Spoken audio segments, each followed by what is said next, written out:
Hey guys, so I just wanted to review the problems that I assigned for you on Friday. If you got 100%, then you do not necessarily need to review them, but I am going to go through each of them in case you would like to just see what you did wrong and how to get it right. So, starting with number one, look at the triangle. Which triangle is similar to the given triangle? So, our triangle only gives us two of the angles, right? So in order to figure out which one is similar, remember, if they're similar, they're gonna have the same angle measurements. Okay, so since we only know 2 out of the 3, we gotta figure out what is the value of the third one using our triangle sum theorem. So we know that they have to add up to 180. So we just go ahead and add 77 plus 52, that's gonna be 129. And then 180 minus that is, you can use a calculator, is 51 degrees. So I know that that angle, that missing angle, is 51 degrees.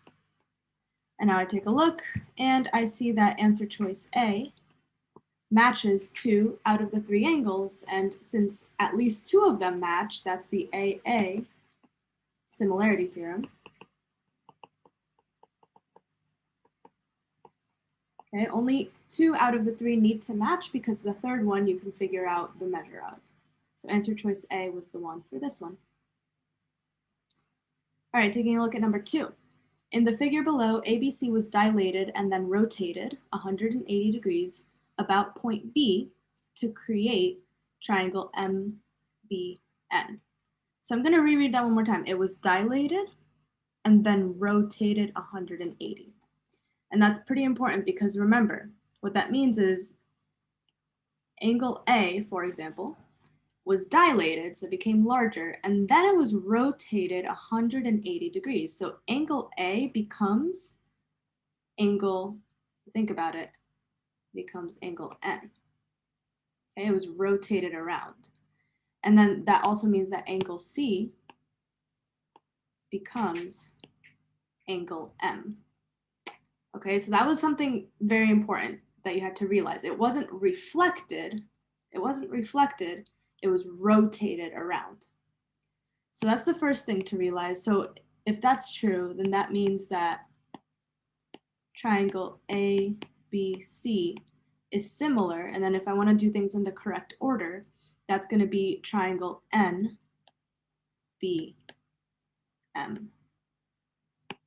Okay. Then I take a look. Based on the given transformations, which statement must be true? Triangle or angle A is congruent to angle M. Would A be congruent to M and then C be congruent to N? No, that would not be true because like I said, A became N. So that statement is incorrect. Triangle A is congruent to angle N, and then C is congruent to M. Yes, that's what I just explained, right? So A becomes N, and C becomes M. And then the last two also just be careful with because in the last two they were claiming that the two triangles are congruent. Now we know that they're not congruent because it was dilated. They're similar, they're not congruent. So C and D are automatically out because the statement that they make at the end is incorrect. So answer choice B is the only correct one. Number 3, Dwayne wants to know if the following pairs of triangles is similar. What criteria can he use to justify his answers? So the first thing that we need to take a look is, okay, we have a smaller triangle and a larger triangle, right? EFG is a little bit smaller than TSU. Then I always take a look and I try to identify which one's the smallest side of each one so that I can figure out what the corresponding sides are. So for example, on the EFG, this is my smallest side. And on TSU, the smallest side is this one. Now it doesn't look like they drew them to scale. right? This doesn't look like the smallest side, and that's why you can never trust your eyes, because sometimes they draw things with the wrong, like it's not drawn correctly. You always want to base things off of the numbers, not what they might look like. So angle EF corresponds to, or side EF corresponds to side TU. Then I look at the longest side. So I have GF, and the longest side over here is TS. And then finally, EG and SU. And what I'm trying to figure out is, are they similar? If they are, then we can figure out which similarity theorem we can use. If they're not similar, then the answer choice would be answer choice D. So I'm going to set up my proportions. I'm going to use small over big. So I would have 70 over 72, which should be equal to 60 over 70, which should be equal to 95 over 114.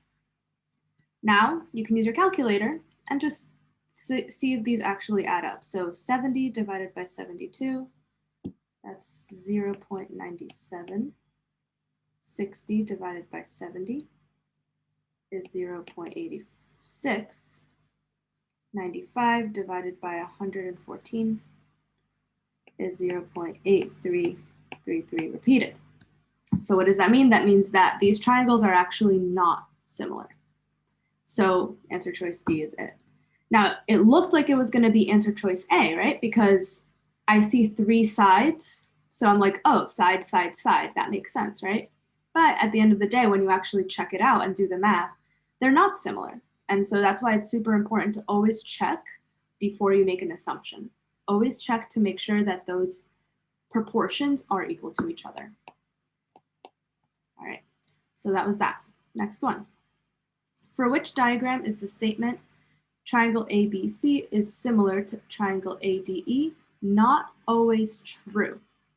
So what we basically need to see is whether we can make a similarity statement. So we need to check what we know about triangle similarity. We know that we can have SSS, we could have SAS, or we can have AA. And so we need to see if that's a possibility for each of those answer choices. So for example, let's start with answer choice A. In answer choice A, I have 2 congruent angles. So I have 1A. And then if you notice, triangle ADE, the smaller triangle, and the bigger triangle, they both share angle A. It's a part of both triangles. So therefore, we know that due to the reflexive property, angle A is congruent to itself. So I have 2 congruent pairs of angles. So this one, you can already say that ADE is similar to ABC. So that's not my answer, because we're looking for the one that you can't say is similar. Okay, then let's look at answer choice B. So answer choice B, I know that these 2 angles are similar, and I know that these 2 angles are similar. So what does that mean? That means that triangle ABC is similar to triangle ADE. Okay, so that one is similar. Therefore, again, it is not the right answer. Because again, for this one, I also have A. 2 out of the 3 angles. And not only 2, if you really think about it, angle A is congruent to the other side of angle A because of they're vertical angles. So actually, all 3 angles we can prove are congruent. So that one's not our answer. Okay, C. In answer choice C, I have 90 degrees.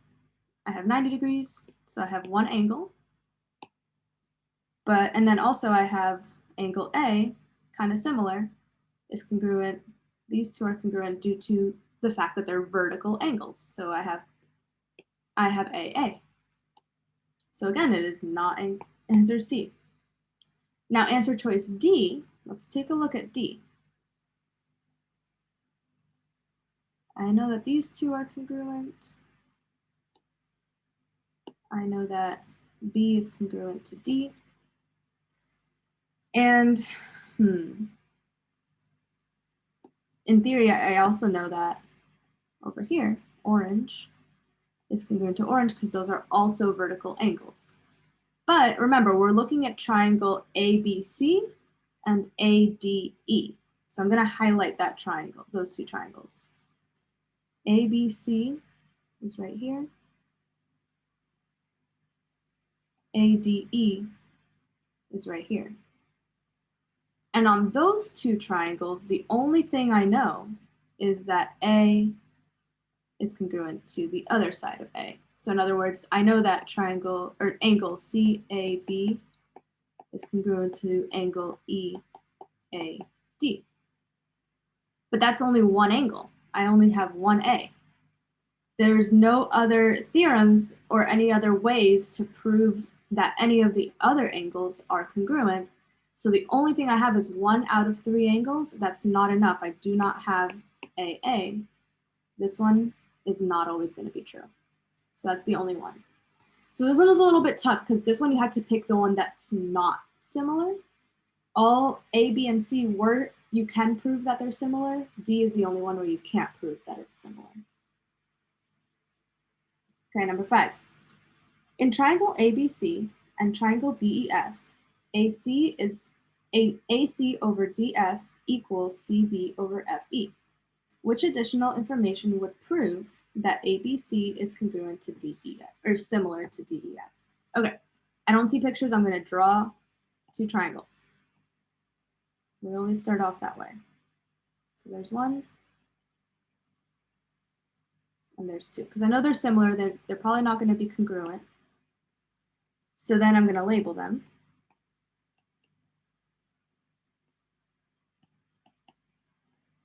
Okay, I know that AC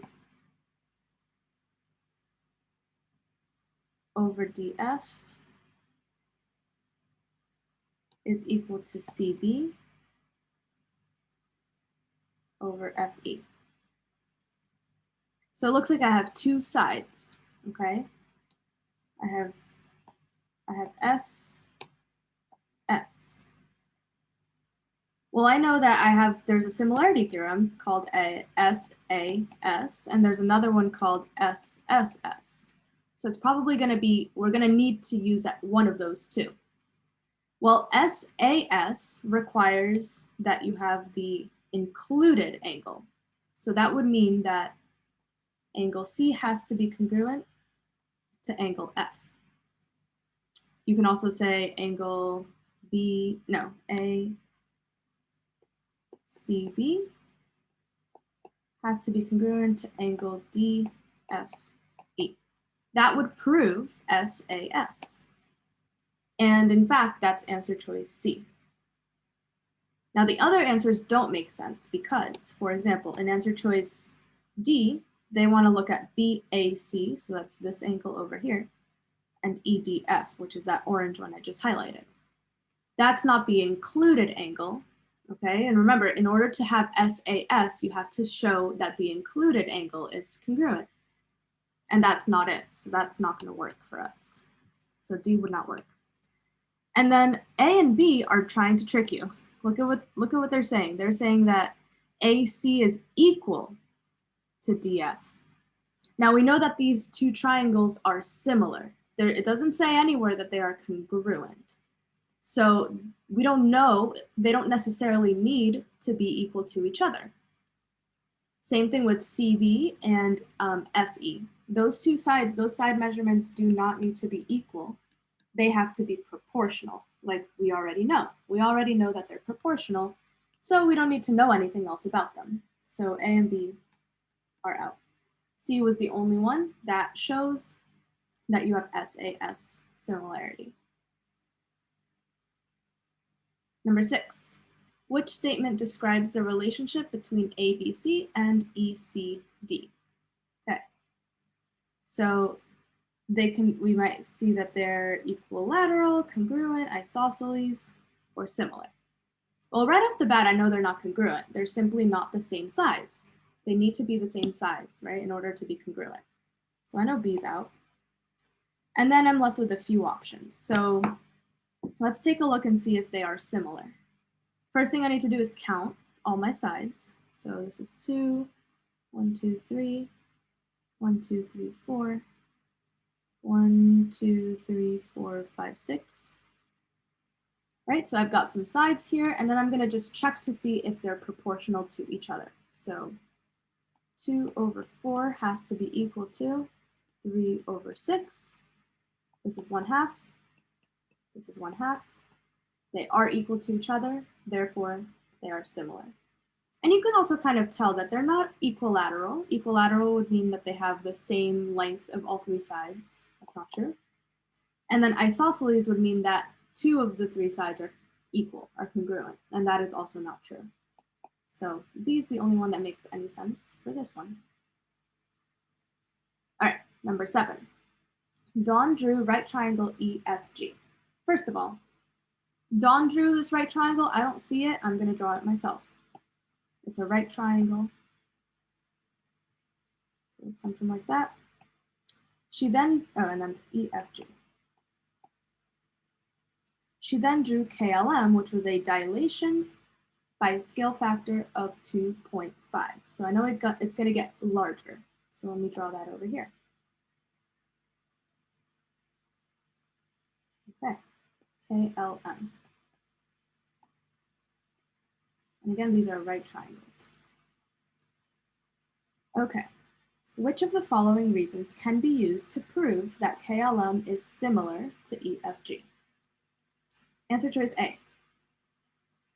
The measure of angle M is equal to the measure of angle G, and the measure of angle K is congruent to the measure of angle E. Okay, so this is telling me that I have 2 pairs of congruent angles. That's AA. Right off the bat, that's my answer. That's all I need to know. In order to prove that they're similar, all I need to know is that I have 2 pairs of congruent angles. So I'm going to circle it, but I'm also going to show you why the other answers are not correct. Okay. So answer choice B, angle M is 2.5 times angle G. 2.5 times angle G. Now remember, similar figures with dilations do not change angle measurements. They remain the same. So it wouldn't make any sense if angle M was twice the size, 2.5 times the size of angle G. If that was true, then they would no longer be similar. So that's out. And then answer choice C is kind of saying the same thing. Now it's saying that K is 2.5 times E. Again, the size does not change, so this is not true. And then D, they're saying for both of the angles that it would be multiplied by 2.5. And like I said again and again, that is not true. The angles remain exactly the same, so answer choice A is the only one that's true. All right, last one. Which sequence of transformations will map ABC onto A prime, B prime, C prime? Well, first of all, I can see with my eyes that I have one triangle that's larger than the other. So I know in my head, I'm probably gonna have a dilation here. So I'm gravitating towards answer choice D. Now, I always say don't trust your eyes, so you can also check this by using the distance formula. So really quickly, I'm going to use the distance formula for AC and then A prime, C prime. So those two. I'll start with AC. So A is at 2, 1, 2, 3. And then C is at -1, -2.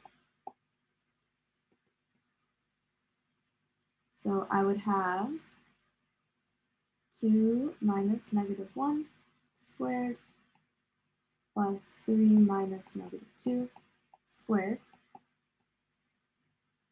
So that's 3 squared plus 5 squared, which is 9 plus 25. which is 34, the square root of 34. Now A prime, C prime, let's see, A prime is at 1, 2, 3, 4, 5, 6, negative 6, comma, 1, 2, 3, 4. And C prime is at 1, 2, 3, 4, comma, negative 2. So I'm just checking to make sure that it does become larger and to just prove that it's a dilation.